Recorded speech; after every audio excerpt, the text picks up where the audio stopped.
하나님 말씀은 구약성경 미가서 4장입니다. 구약성경 1294페이지 정도에 있겠습니다. 미가서 4장 1절에서 6절부터 보겠습니다. 6절에서 13절 말씀. 미가서 4장 6절에서 13절 말씀을 봉독을 하겠습니다.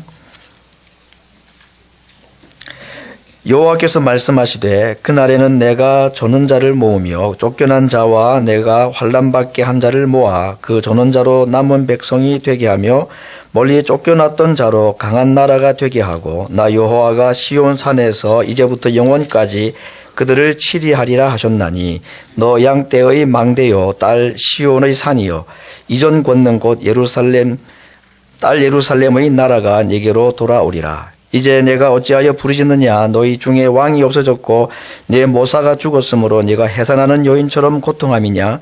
딸 시온이여 해산하는 여인처럼 애써 구로하여 나을지어다. 이제 네가 성읍에서 나가서 들에 거하며 또 바벨론까지 이르러 거기서 구원을 얻으리니 여호와께서 거기서 너를 너의 원수들의 손에서 속량하여 내시리라. 이제 많은 이방이 모여서 너를 쳐 이르기를 시온이 더럽게 되며 그것을 우리 눈으로 바라보기를 원하노라 하거니와 그들이 여호와의 뜻을 알지 못하며 그 모략을 깨닫지 못한 것이라. 여호와께서 곡식단을 타작마당에 모음같이 그들을 모으셨나니 딸 시온이여 일어나서 칠지어다. 내가 네 뿔을 철 같게 하며 네 굽을 녹 같게 하리니 내가 여러 백성을 쳐서 깨뜨릴 것이라. 내가 그들의 탈취물을 구별하여 여호와께 드리며 그들의 재물을 온 땅의 대주제께 돌리리라. 아멘. 시온 찬양대 찬양을 드리겠습니다.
여러분이 살아오시면서 가장 아팠던 기억이 언제 있습니까? 몸이 가장 아팠던 때. 아마 이 여성들은 아기를 낳을 때 가장 큰 고통일 거라고 생각합니다. 그보다 더 큰 고통이 있겠나 생각이 듭니다. 남자들은 뭐가 그렇게 아플까? 남자는 특별하게 어디 몸이 많이 아프는 병들이 특별하게 있는 것 같지가 않습니다. 모든 병이 다 아프겠지만. 근데 여러분, 몸이 아픈 것 말고 마음이 심히 아파 본 적 또 있죠. 정말 가슴이 찢어지는 것 같은 그런 아픔. 그런 이유들이 있을 것입니다. 자녀를 낳는 고통. 굉장히 아픈데 자녀를 출산하고 나면 그 고통을 다 잊어버립니다. 잊어버린다는 게 기억을 못한다기보다는 그 자녀를 낳은 기쁨이 워낙 크니까 아기를 낳을 때 고통을 그렇게 고통으로 생각하지 않겠죠. 마음의 아픔도 마찬가지입니다. 너무 마음이 아프고 찢어질 듯이 가슴 아팠던 이야기들인데 그게 해결이 되고 나면 그 고통이 또 싹 사라져 버립니다. 오늘 제가 제목을 고통이 아프지만은 않은 이유라고 정했습니다. 사람에게는 고통이 있습니다. 육체의 아픔이든지 마음의 아픔이든지 이 고통이 없는 사람은 아무도 없습니다. 그러나 반대로 그 고통의 의미를 잘 이해하고 또 그 고통의 과정을 다 통과하고 나면 그 고통이 더 큰 기쁨, 아픔만큼 기쁨으로 변화하게 되는 것. 오늘 그런 말씀을 제가 드리고자 하는 것입니다. 우리 구약 성경, 특별히 오늘 본문과 같이 후반부에 있는 이사야서나 예레미야서나 또는 아모스, 미가서 이런 성경 구절들은 이스라엘이라는 나라의 멸망을 전후해서 하신 그 예언서들입니다. 주로 남과 북이 이제 이스라엘이 나눠졌을 때에 북이스라엘이 먼저 멸망을 하고 이어서 또 남유다도 멸망을 하는데 그 멸망 직전에 하나님께서 선지자들을 통해서 죄를 지적하고 돌이키고 회개할 것을 촉구하신 내용이 이 구약 성경에 있는 후반부에 나와 있는 그런 그 내용들인데 그러다 보니까 그 내용이 좀 무겁고 그래요. 읽다 보면은 참 이걸 가지고 계속 은혜 받기가 좀 마음이 안 된. 왜냐하면 계속 저주의 이야기, 망한다는 이야기, 이런 얘기를 계속 하시니까 이 말씀을 듣다가 참 마음에 슬픔이 오고 이렇게 무거운 마음이 들 때가 있습니다. 그런데 이런 구약의 그 이스라엘이나 남유다의 멸망에 대한 예언을 하면서 동시에 모든 선지서는 또 무엇을 함께 언급하느냐? 이스라엘의 회복에 관한 말씀을 또 함께 언급합니다. 우리가 읽었던 오늘 본문에 있는 이 미가서도 마찬가지죠. 3장까지는 멸망에 대한 예언입니다. 유다도 멸망한다. 북이스라엘이 먼저 망했습니다. 그 북이스라엘이 멸망한 걸 너희들이 보지 않았느냐? 돌이키고 회개하지 않으면 남쪽 나라 유다 너희들도 하나님이 반드시 이와 같이 멸망시키니까 회개해야 된다. 이 이야기를 미가가 한 겁니다. 미가는 북이스라엘이 멸망하기 직전부터 선지자 활동을 했습니다. 그러니 북이스라엘의 멸망을 그의 눈으로 보았죠.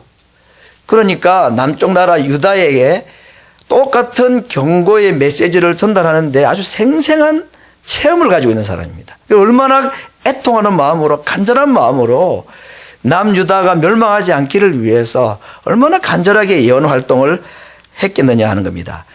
여러분 그 정도 되면 남쪽 나라 유다도 정신을 좀 차리고 좀 죄를 돌이키고 회개를 하는 것이 좀 정상이 아닌가요? 그런데 참 이상합니다.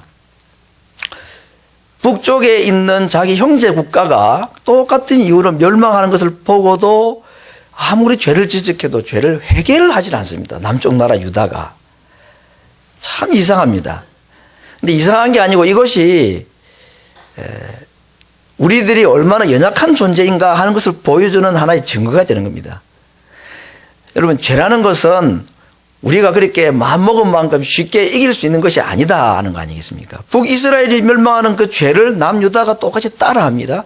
저러면 우리도 저렇게 망하겠지 하는 본보기가 벌써 보이는데도 내가 마음 돌이켜야 된다고 생각이 잘 않습니다. 그만큼 우리가 죄에 대해서 참 약함이 있고 사탄이 또 얼마나 교활한지 그걸 보고도 죄를 계속 짓도록 우리를 계속 유혹합니다. 그래서 사탄은 악하고 우리는 약하고, 그래서 북이스라엘이 망하는 모습을 보고도 따라서 죄를 짓는 유다의 모습, 결국은 어디로 갑니까? 바벨론의 포로로 잡혀가는데, 이게 먼 옛날 이야기가 아니라 오늘 우리들 얘기입니다. 우리도 비슷한 삶을 그렇게 살아가고 있다 하는 겁니다. 오늘 읽었던 본문 바로 앞에 보면 멸망에 관한 마지막 말씀으로 3장 12절에서 이런 결론을 내립니다. 3장 12절 보시면 이렇게 말씀이 있죠. 이러므로 너희로 인하여 시온은 밭갈물 당하고, 시온은 이스라엘 남유다를 말하죠. 남유다의 예루살렘을 말합니다. 예루살렘은 무더기가 되고 성전은 산의 숲의 높은 곳과 같이 되리라. 예루살렘 성이 망하고 성전이 파괴가 되고 그 예루살렘 성이 시온 산이 숲풀더미가 될 것이다 하는 말씀인 것입니다. 완전한 멸망을 말씀하신 겁니다. 저는 어릴 시골에서 자라서 제가 기어보니까 동네에 겨울철에 집에 불이 많이 났던 것 같습니다. 꼭 한 해 한두 집은 불이 나고 그랬습니다. 밤중에 불이 나면 온 동네 사람이 다 일어납니다. 불이야! 그러면 뭐 집에서 밖에서 들고 물 들을 만한 거 다 들고 와가지고 줄을 쫙 서서 그 지붕에 올라가는 사람이 있어요. 그 동네에. 그러니까 정말로 영웅입니다. 우리가 볼 때는. 파이어 아닙니까? 그래서 아무나 올라가기 어려운데 잘못하면 몸이 다치는데 그 물을 막 전달해가지고 지붕에 불을 끕니다. 초가로 된 집들이니까요. 웬만하면 불을 다 그냥 타버리더라고요. 집안에 그냥 순식간에. 그리고 그 다음날 아침에 날이 밝아서 그 집 가보면 너무 안 됐어요. 여기서 어떻게 살겠나, 살아날 수 있겠나 이래가지고 폐허가 돼버립니다. 여러분, 한 6년이 가까워오는데 일본 후쿠시마라는 지역에 쓰나미 사태가 일어났던 거 기억하시죠? 그야말로 순식간에 한 마을이 폐허가 돼버렸습니다. 흔적도 없이 사라져버렸습니다. 수만 명의 사상자가 났고, 원자력 발전소가 있는 지역이니까 그 방사능 때문에 얼마나 공포에 떨었습니까? 전 세계가. 지금도 그 방사능 그 핵 폐기 연료를 수거하는 작업을 시작도 못한대, 아직도. 언제 그 말이 회복될지는 수십 년이 걸린다는 거예요. 이스라엘, 예루살렘의 멸망, 그 이야기가 바로 그런 이야기입니다. 완전히 초토화가 되어가지고 재기불능이다는 겁니다. 도무지 회복이 불가능할 것이다. 지금 미가가 그런 예언을 하고 있는 겁니다. 그렇게 참 어둡고 무서운 징계의 말씀을 하다가 오늘 읽었던 본문 4장에 와서는 전혀 다른 톤으로 목소리도 바뀌고 내용도 싹 달라지는 내용입니다. 오늘 다 읽지 않았습니다만 4장 1절 이하에 보니까 어떤 이야기가 기록되어 있는가. 어떤 때가 되면 말이래 그랬는데, 때가 되면 여호와의 전이 다시 세워지고, 그 폐허가 되던 숲풀더미에 여호와의 전이 다시 세워지고, 두 번째는 이방 민족들이, 많은 민족들이 그 예루살렘 성으로 함께 올라올 것이다. 어떤 노래를 부르면서 그 노래 이야기가 기록되어 있습니다. 오라 우리가 여호와의 산에 올라가서 야곱의 하나님의 전에 이르자. 그가 그 도로 우리를 가르칠 것이요 우리가 그 길로 행할 것이니 이는 율법이 시온에서부터 나오고 여호와의 말씀이 예루살렘에서부터 나올 것이기 때문이다. 누가 이 노래를 부른다고요? 바벨론에서 돌아오는 유대인들이 부른다고 말하지 않고 이방인들이 노래를 부를 것이다. 예루살렘으로 유대인만 돌아오는 것이 아니라 이방인들도 함께 돌아와서 하나님의 전에 이를 것이다. 여러분, 전쟁을 하고 승리를 한 군대는 몸만 돌아오지 않습니다. 뭘 가지고 오죠? 전리품을 가지고 옵니다. 뭐든지 다 돈 될 만한 건 다 가져옵니다. 그렇죠? 유다가 망하고 난 뒤에 회복될 때는 몸만 오지 않고 전리품을 가지고 올 것이다 하는 약속입니다. 그 전리품이 뭐냐면 영혼입니다. 사람, 이방인들도 함께 구원에 참여하는 이런 약속이 오늘 기록이 되어 있는 것입니다. 아무튼 미가서 3장까지는 철저한 유다의 멸망에 대한 아주 무서운 우울한 이야기지만 4장부터는 회복에 대한 아주 기쁜 소식이 기록되어 있는데, 오늘 본문에는 예루살렘과 유다의 회복에 대한 하나님의 강한 약속을 뒷받침하기 위한 세 가지 비유를 가지고 하나님이 확실한 약속을 해주고 계십니다. 그 첫 번째 비유가 뭐냐? 해산하는 여인을 가지고 회복을 약속을 하고 있습니다. 9절 말씀 볼까요? 이제 네가 어찌하여 부르짖느냐? 너희 중에 왕이 없어졌고 네 모사가 죽었으므로 네가 해산하는 여인처럼 고통함이냐? 그렇죠. 유다가 지금 멸망을 하는데 왕이 사로잡혀가고 왕을 돕는 신하들이 죽임을 당하고 나라는 결국 망하게 되다 보니 유다 백성들이 고통을 합니다. 마치 해산하는 여인과 같은 너무 큰 고통. 아마 우리 연세 드신 분들은 일제시대를 경험하신 분들이 계실 거 아니겠습니까? 이게 얼마나 그때 고통스러웠던가요? 나라가 망하고 왕이 죽고 백성들이 끌려가서 그 고통이 마치 해산하는 여인의 고통. 성경이 종종 어떤 고통을 얘기할 때에 해산하는 여인의 고통에 대한 설명들이 나오는데 우리 남자들은 도무지 알 수 없는, 감을 잡을 수가 없는 고통입니다. 그러나 자녀를 낳아보신 어머니들은 그 고통이 어떤 것인지 어느 정도 아시겠죠. 아마 여인으로서 당하는 가장 큰 고통이 그거 아니겠습니까? 죄 때문에, 아담 하와의 죄 때문에 받은 여자의 형벌이 그 고통이니 해산하는 고통이 얼마나 크겠습니까?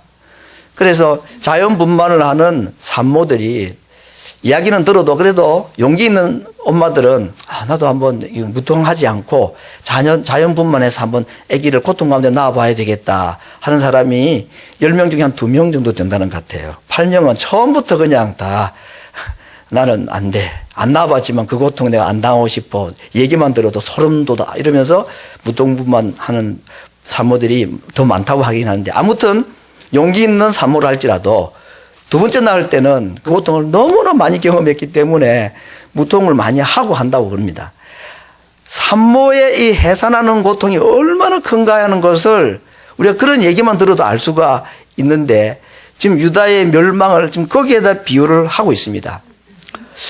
그러면 산모의 해산하는 고통이 왜 회복에 대한 기쁜 소식의 비유가 됩니까? 이건 멸망에 대한 고통 아닙니까? 구절은 딱 그걸 말하고 있습니다. 왕이 사로잡혀가고 모사들이 관리들이 죽고 백성들은 포로로 잡혀가니 망하는 것이니까 해산하는 여인의 고통이 맞습니다.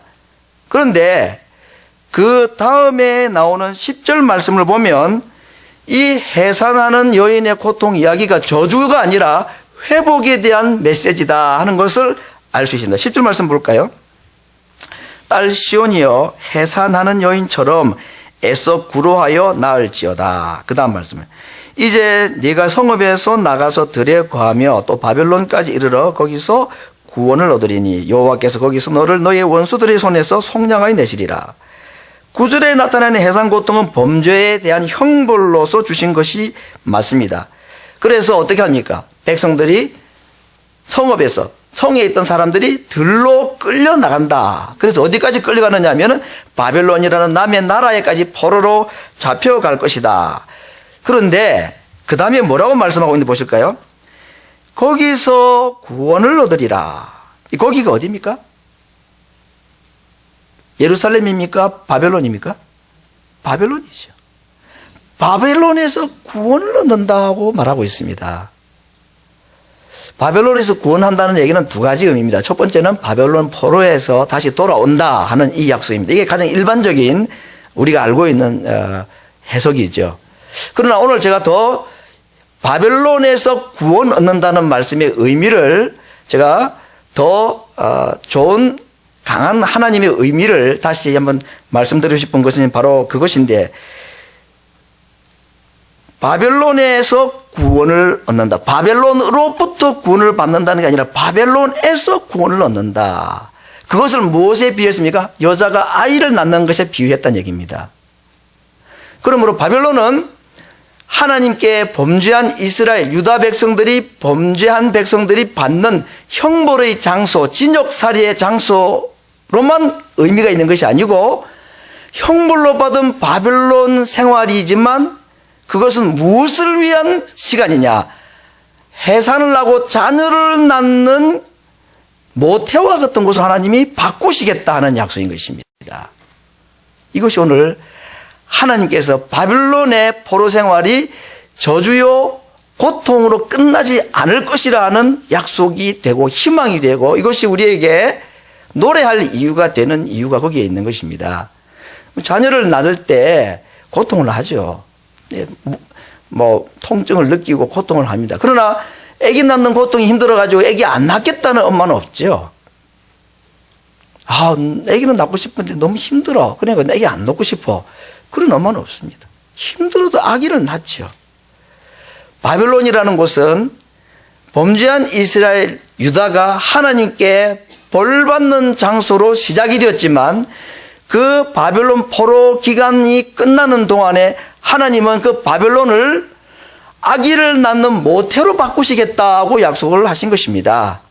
그래서 고통을 가지고 아기를 낳기는 하지만 그 아기를 낳은 엄마의 고통을 아기를 낳은 기쁨이 다 이겨내듯이 바빌론 포로 생활이 고달프고 힘들지만 거기에서 하나님께서 원하시는 새로운 모습으로 변화된 이스라엘, 유다의 재창조의 모습을 볼 때에 유다가 기뻐하게 될 것이다 하는 그런 말씀을 하고 있는 것입니다. 하나님께서는 정말로 공의로운 분이기 때문에 죄에 대해서는 반드시 벌하시고 심판하시는 분이십니다. 그래서 아들 예수님까지 죽게 하셨지요. 죄가 아니라면 왜 그렇게 하시겠습니까? 그러나 하나님은 동시에 사랑이 많으신 분이라서 공의의 하나님은 이스라엘을 유다를 바벨론의 포로로 잡아가셨지만 사랑의 하나님의 성품이 공의의 성품에 의해서 바벨론의 포로로 간 유다 백성들을 거기서 다시 새로운 피조물로 만드시는 모태로 하나님이 바꾸신 것입니다. 이것이 하나님의 사랑 때문에 가능한 것이고 하나님의 지혜와 하나님의 능력을 우리에게 보여주는 것입니다. 형벌로 받은 징계인데 이것이 오히려 복이 되도록 하고 자녀를 낳는 모태와 같은 장소로 바꾸시는 하나님의 지혜와 하나님의 능력. 그래서 해산하는 고통은 저주의 비유가 아니고 회복에 대한 하나님의 약속의 첫 번째 비유가 된 이유가 되는 것입니다. 두 번째 회복에 대한 비유는 오늘 본문 11절에 나와 있는데 타작마당에 대한 비유입니다. 이제 많은 이방이 모여서 너를 쳐서 이르기를 주변에 있는 유다를 보고 멸망을 원하는 이방 민족들이 유다의 멸망을 보고 조롱하면서 뭐라고 말하느냐. 시온이 더럽게 되며 이것을 우리 눈으로 바라보기를 원하노라. 이 말은 이런 뜻입니다. 우리가 저 유다를 공격해가지고 저 완전히 그냥 망가뜨려 버리자. 그리고 그 망하고 없어지고 사라진 그 유다를 보면서 우리가 조롱하고 깔깔대고 웃어보자.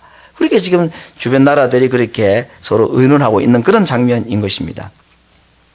유다가 정말 그렇게 망했습니다. 정말 쓰나미 피해를 입고 지진 피해를 입은 마을과 같이 흔적도 없이 정말 폐허가 되어버렸습니다. 그런데 하나님께서 그 폐허가 된 유다를 바벨론으로 데려가서 어떻게 바꾸시겠다고 말씀하시느냐. 12절 그들의 하나님이 그들이 하나님의 뜻을 알지 못하고 그 모략을 깨닫지 못한 것이다. 누가? 이방 민족들이 유다의 멸망을 보고 사실은 자기들이 멸망시킨 게 아니고 하나님께서 징계로 유다를 벌하신 거죠.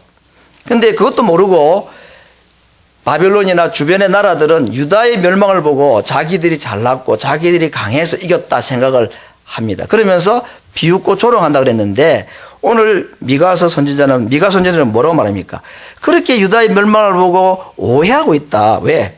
그들이 하나님의 뜻을 알지 못하고 그 하나님의 깊으신 지혜, 계략, 모략이 무엇인지를 몰라서 저렇게 유다의 멸망을 보고 웃고 있다. 다시 말하면 유다의 멸망에는 하나님의 깊은 뜻이 숨어 있다는 얘기입니다. 남의 눈에 보일 때는, 이방인의 눈에 보일 때는 그냥 멸망하고 힘이 없어서 망한 것처럼 보이는데 하나님께서 유다가 그렇게 고난을 당하도록 하신 데는 하나님의 깊은 숨은 뜻이 있는데 그걸 모르고 있다는 겁니다. 그러면 하나님의 깊은 뜻이 무엇입니까? 그게 타작마당 이야기입니다. 오늘 성경이 그렇게 말하고 있죠. 바벨론 포로 생활을 마치고 이스라엘 백성들을 다시 데려오게 될 것이다 고 말하고 있는 것입니다. 마치 타작마당에 알곡을 곡식단을 모으듯이 내가 유다를 다시 모을 것이다 그랬습니다. 여러분 앞에 해산 여인에 대한 그 비유를 통해서는 바벨론이 형벌의 장소가 아니라 무엇이라고 그랬습니까? 아이를 잉태하기 위한 모태와 같은 것을 하나님이 바꾸셨다고 그랬죠. 두 번째 비유 타작마당 비유에서는 바벨론이 단순한 형벌의 장소가 아니라 어떤 장소입니까? 알곡을 모으는 타작마당이라고 그랬습니다. 그래서 곡식에 잘 익은 단들을 농부는 절대로 버리지 않죠. 하나하나 다 모아가지고 타작마당에 딱 쌓아둡니다.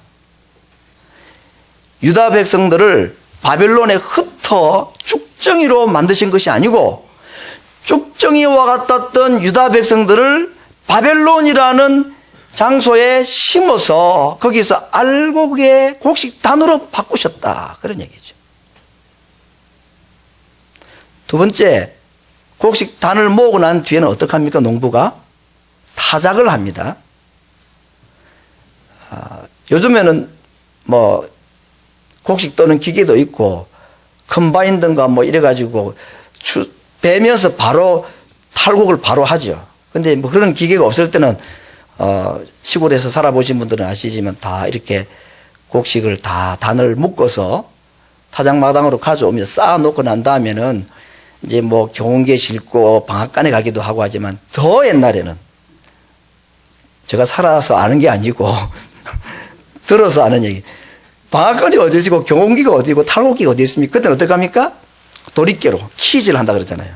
그래서 땅 바닥에다 펴놓고 이렇게 도리깨를 가지고 하든지 뭐 훑든지 해가지고 곡식 알맹이를 다 골라내야 됩니다. 곡식 단이 필요한 게 아니고 곡식에 있는 그 쌀알, 곡식 알갱이가 필요한 거지 단이 필요한 게 아니죠. 단은 나중에 다 버리잖아요.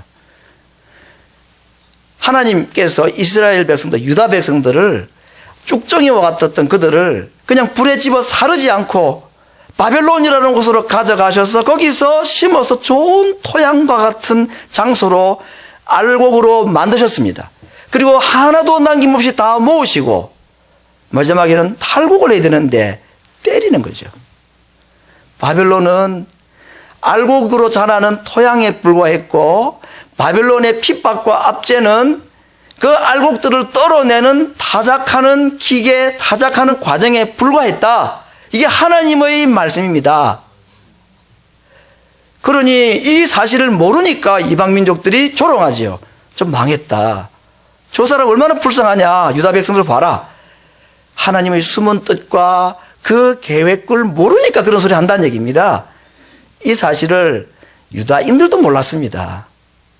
왜 우리가 망해야 됩니까? 원망했지요. 아는 사람만, 선지자들이나 하나님의 뜻을 아는 사람들만 알았습니다. 그게 10년, 20년, 30년, 70년까지 걸릴 긴 하나님의 프로젝트라는 것도 알았기 때문에 유다 미가는 실망하지 않았습니다. 유다의 멸망을 그가 뻔히 내다보았지만 그것으로 끝나지 않는다는 걸 알았기 때문에 옥동자가 태어날 모태와 같은 것이고 곡식단을 쌓아두는 타작마당과 같은 것이라는 것을 그들이 알았기 때문인 것입니다. 세 번째 비유는 오늘 마지막 구절에 나와 있는데 13절 말씀을 한번 볼까요? 딸 시온이여 일어나서 칠지어다. 내가 내 뿔을 철 같게 하며 내 굽을 녹 같게 하리니 내 여러 백성을 내가 깨트릴 것이다. 철과 같이 뿔을 높이고 굽을 녹과 같이 하신다. 이게 다 전쟁 용어들이죠. 전쟁에서 승리하는 강력한 군대가 되게 하시겠다. 어디에서? 예루살렘이 아닌 형불로 잡혀간 바벨론에서 이스라엘을 강력한 군대로 만드셔서, 군대는 왜 양성합니까? 전쟁에서 이기기 위해서죠. 그래서 땅도 뺏고 탈취물도 뺏고 그거 하기 위해서 전쟁 준비를 합니다. 군대를 양성합니다. 하나님께서는 바벨론의 군대의 손에 의해서 예루살렘 백성들을 바벨론으로 끌고 갔습니다. 포로로. 그런데 그곳에서 한 70년 있는 동안에 하나님께서는 힘이 없어서 바벨론의 포로로 잡혀갔던 약해 빠진 이 이스라엘을 어떤 군대로 만드십니까? 강한 군대로 만드신다. 철을 가지고 뿔을 만들고 놋을 가지고 굽을 만들어서 탈취물을 가지고 오는 강한 군대로 하나님께서 만드시겠다. 고통의 장소, 형벌의 장소로 여김받았던 바벨론은 세 번째, 하나님의 지혜와 하나님의 능력에 의해서 어떤 장소로 변모합니까? 약한 자를 강한 자로 키우시는 훈련장으로 하나님은 사용하셨다 하는 것입니다. 그래서 그들이 돌아올 때에 빈손으로 오지 않았다고 그랬습니다. 바벨론이 어느 한순간에 갑자기 망했습니다. 바벨론은 영원히 멸망하지 않을 것 같은 나라였습니다. 워낙 강대한 나라였기 때문에. 그래서 요한계시록에 보면 하나님의 나라를 대적하는 이 세상의 나라를 구약에 나와 있는 역사상의 많은 나라들 중에서 애굽을 들지도 않고 아수르를 들지도 않고 페르시아를 들지 않고 어느 나라 이름을 가지고 이 세상의 마지막 하나님을 대적하는 마지막 멸망한 나라 이름을 사용했느냐? 바벨론을 들었습니다. 큰 성 바벨론이요. 망하였도다 큰 성 바벨론이요. 그만큼 믿기지 않는 것이 바벨론의 멸망이었는데, 바벨론의 멸망 이야기는 정말 싱겁게 끝나버립니다. 어느 한날 그냥 밤사이에 전쟁이 끝나버린다고요. 아무도 예상하지 못했던 멸망이었습니다. 그리고 왕이 새롭게 등극을 한 사람이 고레스라는 왕입니다.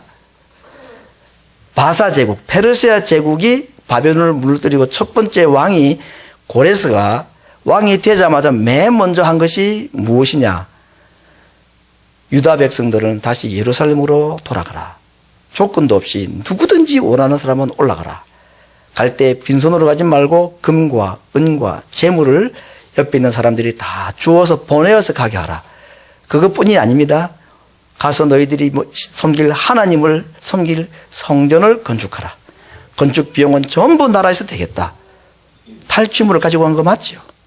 그 예언대로 하나님께서 유다 백성들을 예루살렘으로 돌아갈 때는 빈손으로 가지 않고 탈취물을 가지고 가게 하셨습니다. 강한 군대가 전쟁에서 이기고 탈취물을 가져가듯이 유다 백성은 전쟁 한번 하지 않고 손에 칼 한 번 쥐어보지도 않고 바벨론으로부터 페르시아로부터 많은 탈취물을 가지고 예루살렘으로 올라가게 하셨습니다. 그러나 이 탈취물은 단순히 유다 백성들이 예루살렘 올라갈 때 가졌던 금, 은, 보화가 아닙니다. 하나님께서 오늘 이 예루살렘으로 올라가는 유다를 탈취물을 주어서 보내겠다고 할 때 이 탈취물은 이방인들을 말하는 영혼을 말합니다. 이방인을 구원하겠다.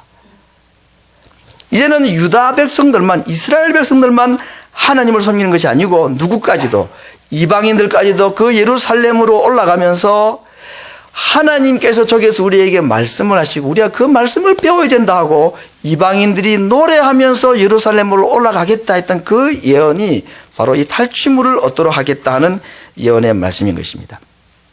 여러분, 오늘 제가 바벨론에 멸망당할 유다의 이야기와 함께 하나님께서 반드시 그 유다를 형벌하시지만 벌로 끝내지 않고 다시 회복을 하시겠다 하는 그 약속을 세 가지 비유를 가지고 하나님께서 약속하신 내용을 말씀을 드렸습니다. 바벨론은 분명히 유다의 형벌의 장소입니다. 진역살이하는, 감옥살이하는 장소와 같은 곳입니다. 그러나 하나님의 사랑과 하나님의 지혜와 하나님의 능력은 그 형벌의 장소 바벨론을 좋은 아들을 만들어낼 수 있는 모태로, 좋은 알곡을 추수하는 타작마당으로, 약게 빠진 저들을 강한 하나님의 군대로 만들어서 자기들만 살아남는 것이 아니라 탈취물까지, 이방인들, 하나님 알지 못하는 사람들까지 하나님께로 돌아오게 만들고 그들의 입에서 내가 믿는 그 하나님을 노래하고 함께 찬송하는 하나님의 백성으로 만들게 하기 위한 강한 군대로 만드는 훈련의 장소로 하나님께서 바벨론을 사용하시겠다 하는 약속인 것입니다. 이것이 하나님의 능력이고 하나님의 지혜입니다. 멸망의 장소를 회복과 새로운 강한 백성으로 거듭나는 장소로 하나님께서 만드시겠다.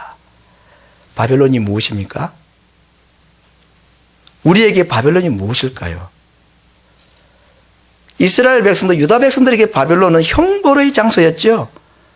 아무리 이야기해도 안 들어서 벌 내린 곳이 아닙니까? 하나님께서 이스라엘 백성들, 자기 백성들, 오늘 우리들을 다루시는, 범죄한 자기 백성들을 다루시는 패턴이 아주 잘 나타나 있습니다. 죄를 범하고 하나님을 멀리할 때에 하나님이 반드시 하시는 첫 번째 조치가 무엇인지 아십니까? 경고하십니다. 구약 성경에서는 선지자들을 통해서 경고하십니다. 채찍을 때리시기 전에 말씀부터 하십니다. 그것도 오래 참으심으로 말씀하십니다. 그러나 그 하나님의 경고의 말씀에 귀를 기울이지 않고 무시하게 되면 하나님이 우리를 포기하시느냐? 포기하지 않으십니다. 그 다음에는 채찍을 때리십니다. 아수르라는 나라를 통해서 북이스라엘을, 바벨론이라는 나라를 통해서 남유다를 채찍질하십니다. 형벌을 내리시고 비참한 멸망을 경험하게 하십니다. 그러나 이방 민족들은 그것으로 끝이지만 이스라엘군, 유다는, 우리는 채찍이 끝이 아닙니다. 그 바벨론이라는 채찍의 장소를 좋은 아들을 낳는 모태로, 알곡을 추수하는 타작마당으로, 약해 빠진 우리들을 이제는 전쟁에서 이기고 죄에 대해서 이길 줄 아는 큰 힘 있는 군대로 만드시는 장소로 하나님은 다른 곳이 아닌 그 범죄의 이유 때문에 잡혀갔던 그 바벨론을 그런 장소로 바꾸시는 능력이 있는 분이고 지혜가 있는 분이십니다. 잠시 동안에 남들은 우리를 보고 조롱하겠죠. 저 사람 망했구나. 뭘 잘못했길래 저렇게 잘못 하나님께 매를 맞나. 전생에 뭐가 잘못되어서 이런 얘기 할지 모르겠습니다. 그러나 여러분, 오랫동안 참으시면서 우리에게 말씀하시고 기다리시다가 그래도 안 될 때에 하나님께서 우리를 포기하지 않으신 사인이 뭐냐? 징계라는 것입니다. 징계를 받았다. 내가 사생자가 아니라는 증거입니다. 징계를 하나님께로부터 받는다. 하나님이 나를 포기하지 않으셨다는 가장 좋은 사인입니다. 고통의 시간이 조금은 있겠지만 그러나 그곳에는 모태와 같고 타작마당과 같고 우리를 훈련하는 훈련소와 같은 곳으로 만드셔서 몸만 빠져나오게 하지 않고 탈취물을 가지고 오도록 하나님께서 그렇게 우리를 하기를 원하십니다. 그냥 가만히 내버려 두면 자기도 구원받지 못할 자들이지만 그러나 바벨론이라는 용광로 속에 잠시 동안에 심어 놓으시고 다시 꺼낼 때는 철과 같은 뿔로 녹과 같은 말굽으로 무장된 하나님의 군사로 새롭게 거듭나서 하나님께 많은 탈취물을 돌려드리는 대주제께 탈취물을 돌려드리는 영혼 구원자로 하나님은 세우시겠다 하는 것이 바벨론을 염두에 두신 하나님의 더 깊은 뜻이고 더 깊은 계획인 것입니다. 사랑하는 성도 여러분, 어떤 이유에서든지 우리에게 고통이 찾아오고 또 그 고통 때문에 우리가 힘들어할 때가 있습니다. 욥과 같이 때로는 아무 이유 없이 당하는 고통도 있을 수도 있겠죠. 그러나 대부분의 경우는 하나님께 한 대 딱 맞을 때에 우리의 양심이 잘 이야기해 줍니다. 이래서 하나님이 나를 때리시는 거구나 하는 느낌이 올 때가 있습니다. 그때 오늘 이 본문 말씀을 기억해야 합니다. 고통이 아프지만 그러나 아프지만은 않습니다. 하나님은 우리를 아프게 하는 것으로 끝내시려고 고통을 주시는 것이 아닙니다. 거기서 새로운 회복을 하시기 위해서 말씀을 하실 때에 들으면 제일 좋지만 그러지 못한 자기 백성들을 북이스라엘이 망하는 것을 보고도 똑같이 범죄하는 유다 대책이 없죠. 그러나 그 유다조차도 하나님이 포기하지 않으십니다. 바벨론이라는 채찍을 통해서라도 다시 회복시키기를 원하시는 겁니다. 그래서 오히려 그 이전보다 더 알곡으로 더 강한 군대로 나만 하나님께 나아가는 자가 아니라 탈취물까지 하나님께 드리는 그들의 입으로 내가 믿는 그 하나님을 찬송하고 내가 믿는 그 하나님을 고백하게 만드실 장소, 거기가 바벨론입니다. 그게 채찍입니다. 이게 하나님의 사랑이고 하나님의 능력입니다. 하나님은 얼마든지 그렇게 하실 수 있는 분이십니다. 우리를 진정으로 사랑하시기 때문에, 포기하지 않으시기 때문에.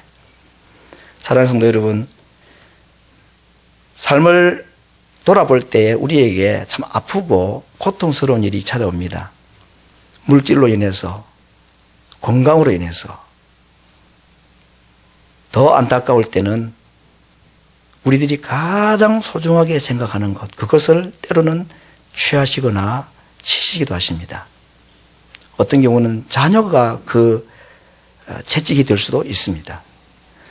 그러나 어떤 이유에서든지 하나님께서 내게 허락하신 이 고통이라는 바벨론은 형벌로 끝내시기 위한 하나님의 마지막 카드가 아니고 나를 새롭게 회복하기를 원하시는 하나님의 사랑의 시작이라는 것을 꼭 기억해야 합니다. 고통이 아프지만은 않은 이유가 여기에 있습니다. 하나님께로부터 받는 고통은 지금은 아프지만 아픔으로만 끝나지 않는 이유가 여기에 있습니다. 언젠가는 여기에서 탈취물을 하나님께 돌려드리는 하나님의 백성으로 거듭나게 하실 하나님의 더 깊은 숨은 계획과 뜻이 있기 때문입니다. 그 하나님을 우리가 이 아침에 찬송하기를 원합니다. 하나님, 고통이 아프지만은 않은 이유는 하나님께서 나를 회복하실 마지막 카드로 사용하시는 것이기 때문임을 압니다. 돌이킬 수 있는 은혜를 더하여 주시옵소서. 같이 이 시간에 다 같이 기도를 드리겠습니다.